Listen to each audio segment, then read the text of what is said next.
तो हमारी इस कहानी की शुरुआत में हमें किसी की आवाज आती है कि इस पल में मुझे दो बातें समझ आईं।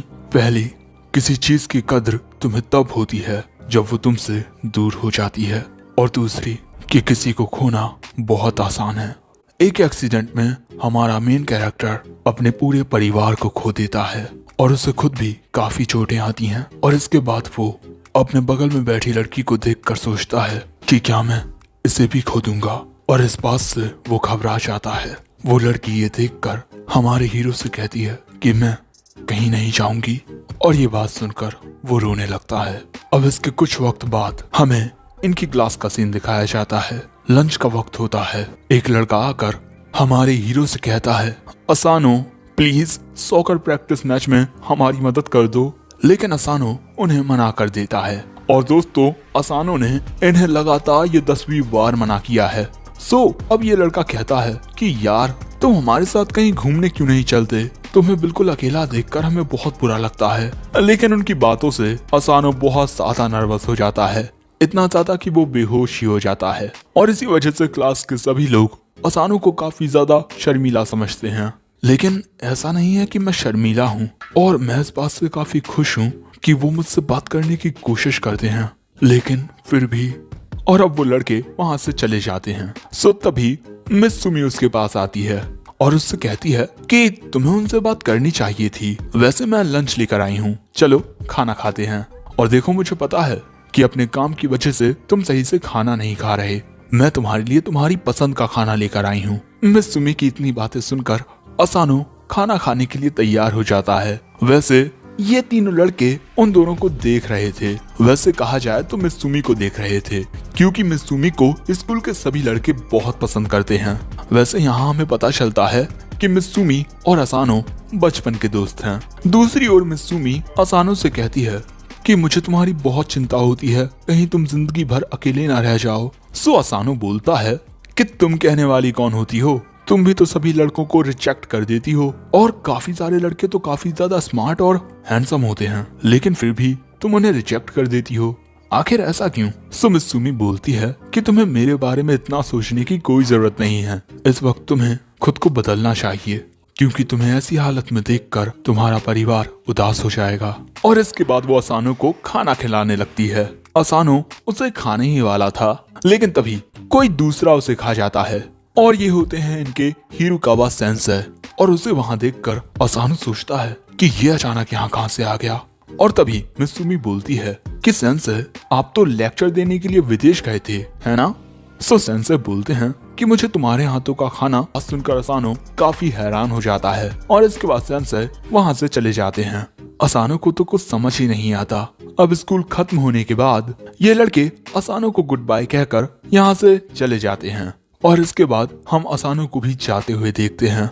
और यहाँ पर असानो सोच रहा था कि उस एक्सीडेंट के बाद मैं दूसरों से अच्छे से कनेक्ट नहीं कर पा रहा हूँ, और इसके बाद वो वाइस प्रिंसिपल के ऑफिस में आ जाता है। सेंसेई उसी का इंतजार कर रहे थे। अब इसके बाद ये दोनों एक साथ बैठ जाते हैं। असानो पूछता है कि आपने मुझे यहाँ पर क्यों बुलाया है? सेंसेई बोलते हैं कि मैं तुम्हें अपना कलेक्शन दिखाना चाहता था। टाडा! ये मिस सुमी की कुछ सीक्रेट फोटोज हैं। ये देखकर असानो सोचता है, मुझे ये तो पता था कि मिस सुमी हिरुकावा सेंसेई की फेवरेट स्टूडेंट है, लेकिन और दोस्तों हिरुकावा सेंसेई असानो को अपने कलेक्शन में से अपनी फेवरेट फोटो भी दिखाते हैं। ये देखकर असानो सोचता है कि शायद से मुझे इनकी पुलिस में रिपोर्ट कर देनी चाहिए। दोस्तों हिरुकावा सेंसेई के पास मिस सुमी की बचपन की भी तस्वीरें होती हैं, और ये सारी बातें असानो को बहुत ज्यादा हैरान कर देती हैं। लेकिन फिर वो सोचता है कि आखिर एक टीचर के पास एक स्टूडेंट की बचपन की तस्वीरें कहाँ से आईं? और तो उसकी हिफाजत करनी ही होगी। इस लड़के ने मिस सुमी को कल प्रपोज किया था। मैंने इसे बाद में बड़े प्यार से समझाया, और इसने खुशी खुशी मेरी बात मान ली। उन्होंने तनाका की बहुत बुरी हालत कर दी थी, और एक वीडियो भी रिकॉर्ड कर लिया जिसमें तनाका कहता है कि मैं उसके करीब कभी नहीं जाऊंगा। और अब ये देखकर असानो घबरा जाता है, लेकिन अगले ही पल में हिरुकावा सेंसेई एक चाकू निकालकर उसे असानो के गले पर रखकर बोलते हैं कि तुम मिस सुमी के बहुत ज्यादा करीब हो। शुरू में तुम्हें इसी वजह से नजरअंदाज कर रहा था, क्योंकि तुम उसके बस बचपन के दोस्त थे, लेकिन अब चीजें बदलने लगी हैं।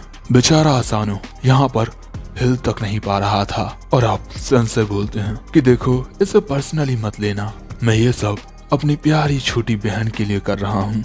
लेकिन अगले ही पल में उस जगह पर एक लड़की आ जाती है और वो आते ही वहाँ पर एक स्विच दबाती है जिससे काफी तेज रोशनी निकलने लगती है।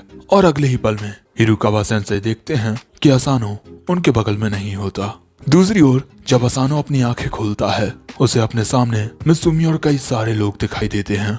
और इन अजीब व गरीब लोगों को देखकर असानो बहुत ज्यादा घबरा जाता है और उनसे दूर हो जाता है। सो मित्सुमी कहती है कि अरे डरो मत। सो असानो मित्सुमी से पूछता है कि ये सारे लोग कौन हैं। सो अब मित्सुमी बताती है कि ये सारे उसके भाई बहन हैं। और ये बात असानो को हैरान कर देती है। अब इसके बाद मित्सुमी बताती है कि ये मेरी बड़ी बहन है फुताबा, ये मेरे बड़े भाई शिंजो, ये मेरी बड़ी बहन शियोन, और कैंगो, ननाओ, और ये हमारा गार्ड डॉग गोलियत, और हमारा पूरा खानदान जासूसी करता है।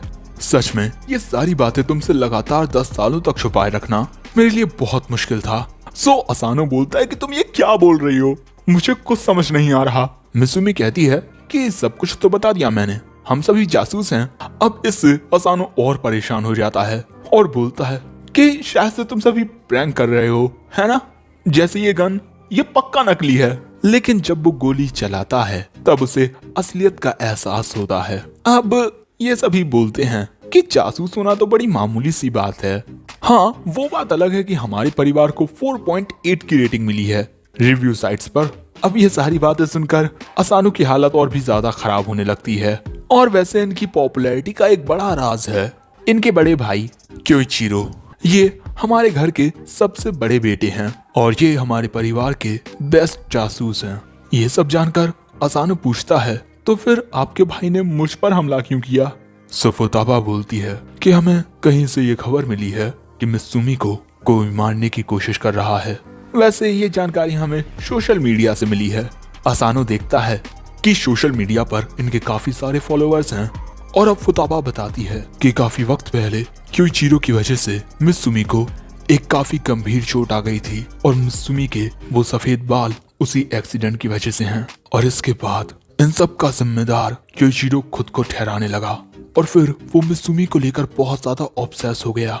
उसने अपनी जॉब और अपना नाम बदल लिया ताकि वो मित्सुमी पर नजर रख सके। और इसके बाद उसने किसी को भी मित्सुमी के करीब नहीं आने दिया। और भले से ही वो तुमसे नफरत करता हो, लेकिन फिर भी मित्सुमी का चाइल्डहुड फ्रेंड होने की वजह से उसने तुम्हें कुछ नहीं किया। लेकिन अब उसके पास एक वजह है जिसके जरिए वो तुम्हें खत्म करना चाहता है। और अब फुताबा अपने भाई की ओर से माफी मांगती है। लेकिन तभी इनका अलार्म बजने लगता है क्योंकि क्योइचिरो यहाँ पर असानो को खत्म करने के लिए आ चुका है। लेकिन इन लोगों ने इस कमरे में आने के सभी दरवाजे लॉक कर दिए हैं। लेकिन ये सभी जानते हैं कि वो इस सब के बावजूद भी यहाँ तक पहुँच जाएगा और इसी वजह से ये उसका सामना करने के लिए तैयार हो जाते हैं। लेकिन इनके जीतने के चांसेस सिर्फ 30% हैं और ऐसा भी हो सकता है कि इनमें से कोई बहुत ज्यादा घायल हो जाए। अब यहाँ असानो और भी ज्यादा परेशान हो जाता है क्योंकि ये सब उसी की वजह से हो रहा है। सो मित्सुमी कहती है कि तुम इस बारे में इतना मत सोचो, ये हमेशा से हमारा फैमिली इशू रहा है। लेकिन तभी फुताबा बोलती है कि सिर्फ एक रास्ता है जिससे तुम बच सकते हो, तुम दोनों को शादी करनी होगी। और ये बात सुनकर असानो जो एक्सप्रेशन देता है वो इन सभी को काफी पसंद आता है।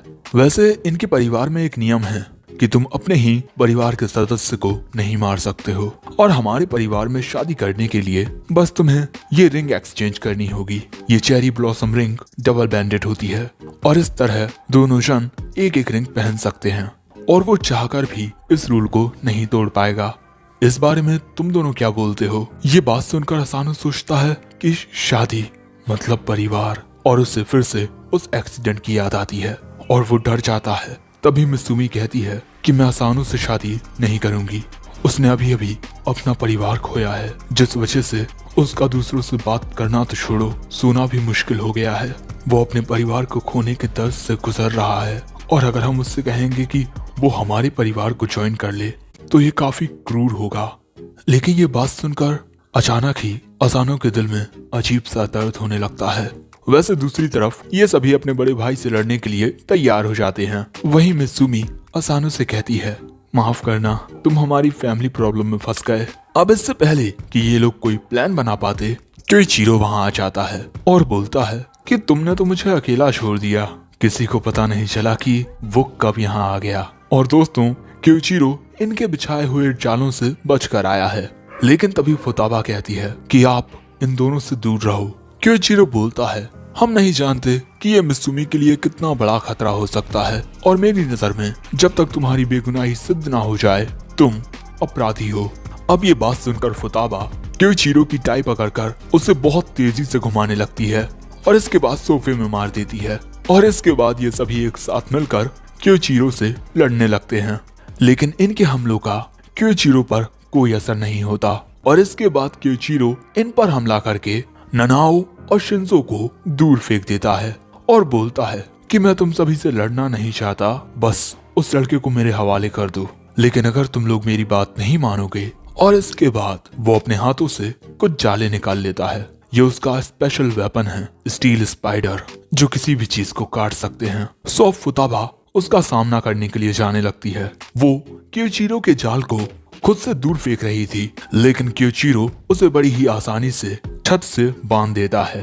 अब ये देखकर केंगो मित्सुमी और असानो को वहां से ले जाता है और इसके बाद शियोन अपने फोन से कुछ ड्रोन्स को वहां पर बुला लेती है। और अब इसके बाद ये ड्रोन्स क्योइचिरो को घेर लेते हैं और इसके बाद उस पर फायर करने लगते हैं, जिस वजह से वहां पर काफी ज्यादा धुआं होने लगता है। दूसरे कमरे में आकर असानो पूछता है कि वो सभी ठीक तो होंगे ना।